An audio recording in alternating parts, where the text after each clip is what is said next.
Something to think about, people, is the way we conflate, the way we confuse, let's say, an experience of physical pain, like you stub your toe, something as small as that.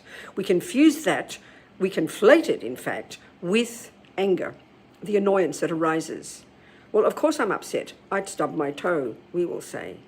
Well, it's quite a revelation if we really start to look that these are two separate events, two separate states of mind.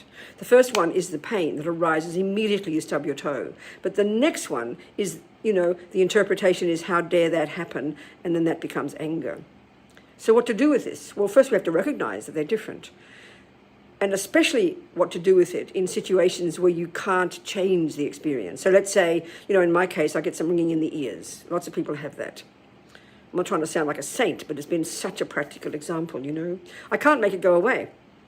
So of course it's annoying. It's there all the time.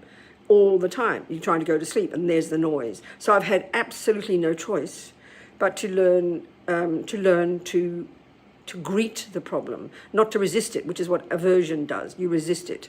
And that's when the aversion arises. But to greet it. And then I've done two things. One is I've learned to accept it, and that means I've also learned to call it something nice, to greet the problem and call it something pleasant. It sounds ridiculous.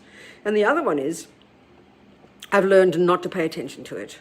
So actually I'm surprised, but it's actually worked. It's there all the time. Right now it's there, but it's not in the front of my mind. It's there, but it's not grabbing me. So what's the benefit of this? It's not being a martyr. It's just being practical. It means I'm less neurotic, less unhappy, less miserable. This is such an example.